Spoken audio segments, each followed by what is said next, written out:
दिल नाउम्मीद तो नहीं, नाकाम ही तो है। लंबी है गम की शाम, मगर शाम ही तो है। नमस्कार, आदाब, सत श्री अकाल, खुशामदीद। मैं गुलाब ठाकुर आपका स्वागत करता हूं।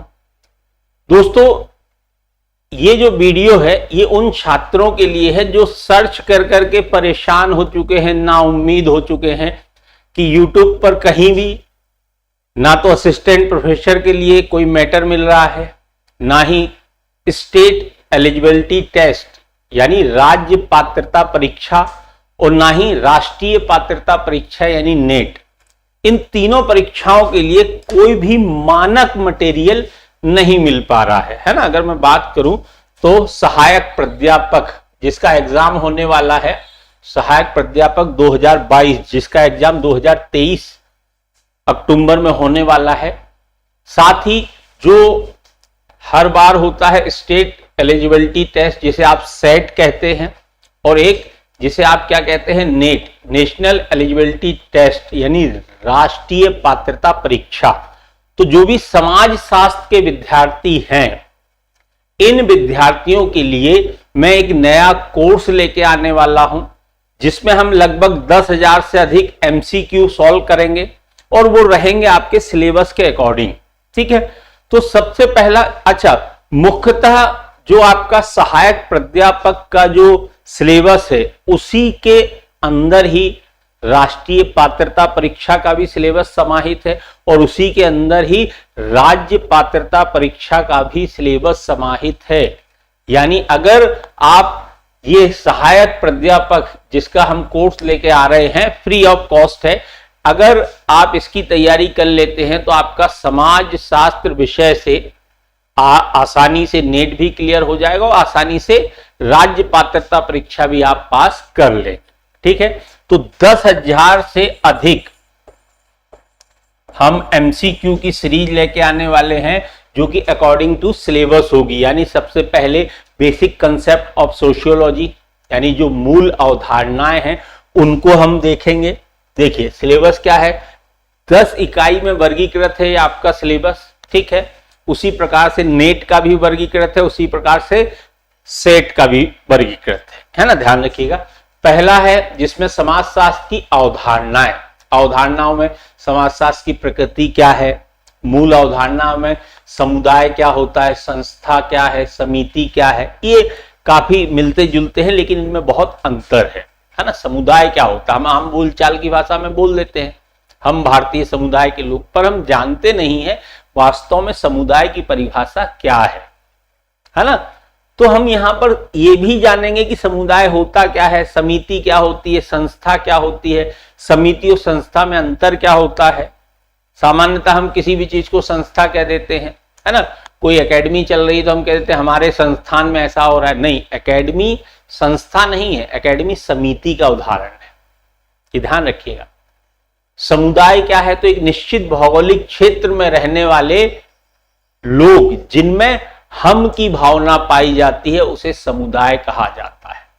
ठीक है, तो यही रोचक चीजें जो हैं, ये बेसिक कंसेप्ट ऑफ सोशियोलॉजी के हम सारी चीज देखेंगे। समूह क्या होता है, भूमि का संघर्ष क्या है, ठीक है, अंतः समूह क्या होता है, बाह्य समूह क्या होता है, संदर्भ समूह क्या होता है, विवाह किसे कहते हैं, कईयों के हो चुके होंगे, कईयों के होने वाले हैं, पर विवाह होता क्या है, एग्जैक्ट इसकी परिभाषा क्या है, इसको हम कैसे डिफाइन करेंगे कि क्या है विवाह, ये सारी चीजें हम इसमें देखेंगे। ठीक है, दूसरी यूनिट की अगर मैं बात करूं तो दूसरी यूनिट है सामाजिकरण, सोशलाइजेशन।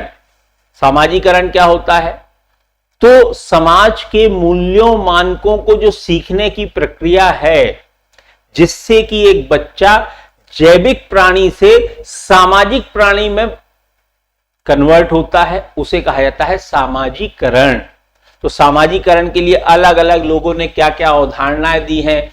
पुनर्सामाजिकरण क्या होता है, प्रत्याशित सामाजिकरण क्या है, प्रौढ़ सामाजिकरण क्या है, ठीक है, फिर सामाजिक स्तरीकरण क्या होता है, सोशल स्ट्रेटिफिकेशन का क्या मतलब है। तो उच्चता और निम्नता के क्रम में समाज का किया गया क्षैतिजीय विभाजन, हॉरिजेंटल जो विभाजन है उसे हम क्या कहते हैं, सामाजिक स्तरीकरण कहते हैं। ठीक है, ये सारी चीजें हम इसमें देखने वाले हैं। सामाजिक परिवर्तन किसे कहा जाता है, ठीक, तो ये सारी चीजें हम देखेंगे यूनिट 2 में, बड़े ही विस्तार में देखेंगे। इनके प्रश्न भी हम हल करेंगे कि इनसे किस प्रकार के प्रश्न बन सकते हैं, और प्रश्नों के साथ साथ जो अन्य 3 ऑप्शन रहेंगे उन पर भी चर्चा मैं करूंगा। यानी अगर आप ये 10,000 MCQ की हमारी सीरीज कंटिन्यू देखेंगे तो गारंटी के साथ आप असिस्टेंट प्रोफेसर में भी सिलेक्ट हो जाएंगे, आप नेट भी क्वालिफाई कर लेंगे, आप स्टेट एलिजिबिलिटी टेस्ट भी क्वालिफाई कर लेंगे, ध्यान रखिएगा। नेक्स्ट है समाज शास्त्रीय सिद्धांत। ये बड़ा रोचक सा है। इसमें संरचनावादी क्या कहते हैं, प्रकारवादी क्या कहते हैं, अंतःक्रियावादी क्या कहते हैं, संघर्षवादी क्या कहते हैं, बड़ा ही मजेदार है। इनके सबके अलग अलग व्यू है ना। संघर्षवादी कहते हैं ये जो भी हो रहा है संघर्ष का परिणाम है, संघर्ष जरूरी है। प्रकारवादी हर चीज में सकारात्मक चीज निकाल लेते हैं। वो कहते हैं अगर लड़ाई भी हो रही है तो उसका भी एक सकारात्मक पक्ष है, उसे कहा जाता है प्रकारवाद, है ना। तो बड़ा ही रोचक सा कंसेप्ट है। अलग अलग थिंकर्स इसमें हमको देखने को मिलेंगे, Malinowski, Durkheim, Parsons, Radcliffe Brown, Karl Marx, Coser, G S Ghurye, Louis Dumont, है ना, एमएन श्रीनिवास, बहुत अच्छे इन थिंकर्स की क्या क्या कंसेप्ट इन्होंने दिए हैं, उन सब पर हम बड़े ही विस्तार के साथ चर्चा करने वाले हैं, ध्यान रखिएगा। नेक्स्ट है पद्धति शास्त्र, यानी किस प्रकार से कौन सी पद्धति के आधार पर समाज का अध्ययन किया जाना ज्यादा सटीक रहेगा, ज्यादा लाभदायक रहेगा। तो वो सारी चीजें कौन कौन सी पद्धतियां हैं, तो सामाजिक शोध का पहले अर्थ क्या है, प्रकृति क्या है, फिर कौन सी पद्धति है, तो गणनात्मक विधि क्या है, गुणात्मक विधि क्या है ना, सहभागी अवलोकन क्या है, प्रश्नावली क्या होती है, साक्षात्कार क्या होता है, इन सारी चीजों को हम इस यूनिट के अंदर देखने वाले हैं। फिर यूनिट 5 प्रकारवाद, मैंने जो बताया था प्रकारवादी, तो प्रकारवाद में 9 प्रकारवाद क्या है ना, और उससे जुड़े हुए समकालीन मुद्दे क्या हैं, भारत में जो नीति आयोग आया ये क्या प्रकारवाद का किस प्रकार से उदाहरण है, क्या सा किस प्रकार से इससे प्रश्न बन सकते हैं, इन सब पर चर्चा होगी। नेक्स्ट अगर मैं बात करूं तो हाँ, एक और सूचना यहां देना चाहूंगा, ऑल एग्जाम प्लेस ये बहुत ही अच्छा चैनल है, और इस चैनल के द्वारा पेपर फर्स्ट जो भी असिस्टेंट प्रोफेसर की बच्चे तैयारी कर रहे हैं उनके लिए पेपर फर्स्ट की क्लासेस ऑलरेडी जारी कर दी गई हैं, ऑलरेडी उसका कोर्स जारी कर दिया गया है। तो अगर अभी तक आपने पेपर फर्स्ट का कोर्स परचेस नहीं किया है तो बहुत ही नॉमिनल फीस में यहां पर आपको कोर्स दिया जा रहा है। उसमें आपको टेस्ट सीरीज दी जाएगी, एमसीक्यू की सीरीज है, वीडियो लेक्चर हैं, साथ ही साथ नोट्स भी आपको पीडीएफ फॉर्मेट में उपलब्ध कराए जा रहे हैं। तो पेपर फर्स्ट सबके लिए कॉमन होता है।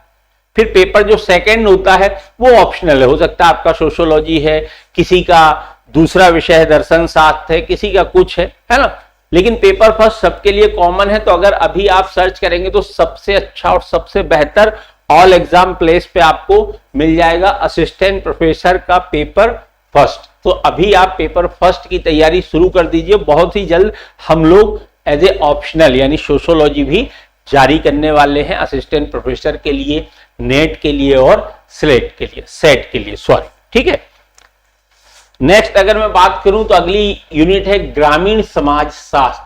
तो ग्रामीण समाज के अध्ययन की क्या क्या विधियां हैं, कृषि संबंधी कौन कौन सी संस्थाएं हैं, पंचायती राज व्यवस्था क्या होती है, 73वां 74वां जो संविधान संशोधन हुआ उसका क्या समाज पर प्रभाव पड़ा, सकारात्मक था, नकारात्मक था या मिला जुला था, ये सारी चीजें हम इस यूनिट में देखेंगे, ठीक है दोस्तों। नेक्स्ट उद्योग एवं समाज, ठीक है, तो औद्योगिकरण को हम इसमें देखने वाले हैं। उद्योग का समाज पर क्या प्रभाव पड़ा, समाज का उद्योगों पर क्या प्रभाव पड़ता है ना। तो एक बहुत ही अच्छे अर्थशास्त्री हुए हैं गुरनार मेडल, इनका कहना था कि जो सामाजिक परिस्थितियां हैं वो आपकी औद्योगिक व्यवस्था को प्रभावित करती हैं। इसीलिए तो औद्योगिकरण का जो जन्म हुआ वो कहां हुआ, ब्रिटेन में हुआ, भारत में क्यों नहीं हुआ, क्योंकि भारत का जो सोशल स्ट्रक्चर था, जो सामाजिक संरचना थी वो अलग थी, है ना। तो इन सारी चीजों को हम देखेंगे, बड़ा ही रोचक होने वाली है पूरी सीरीज हमारी। और फिर है विकास का समाज शास्त्र, यानी विकास से संबंधित आर्थिक वृद्धि क्या होती है, आर्थिक विकास क्या होता है, इन सारी चीजों को हम इसमें डिस्कस करेंगे। ठीक है, सामाजिक आर्थिक विषमताएं, इनका समाज पर प्रभाव, इन सब पर हम चर्चा करने वाले हैं। 9वीं यूनिट है जनसंख्या और समाज। तो जनसंख्या वृद्धि के जो अलग अलग सिद्धांत हैं, चाहे माल्थस का सिद्धांत हो, चाहे अन्य सिद्धांत हो, 1901 से लेकर अभी तक की जनगणना में क्या क्या परिवर्तन आए, क्या क्या रूप देखने को मिल रहे हैं, ये सारी चर्चाएं हम यूनिट 9 में करने वाले। अगर यूनिट 10 की मैं बात करूं, लास्ट यूनिट है, ये मध्य प्रदेश से रिलेटेड है, ध्यान रखिएगा, मध्य प्रदेश का सामाजिक परिदृश्य। तो अगर हम राज्य पात्रता परीक्षा की बात करें, सेट की बात करें, हम राज्य पात्रता परीक्षा में भी अलग से मध्य प्रदेश का सामाजिक परिदृश्य जुड़ा हुआ है। केवल अगर आप नेट की तैयारी कर रहे हैं तब ये यूनिट आपके काम की नहीं है, पर अगर आप असिस्टेंट प्रोफेसर की तैयारी कर रहे हैं और सेट एग्जाम के लिए आप सोशियोलॉजी से तैयारी कर रहे हैं, तो ये यूनिट आपके बड़े ही काम की है। ये दोनों में कॉमन है ना, तो ये ध्यान रखिएगा।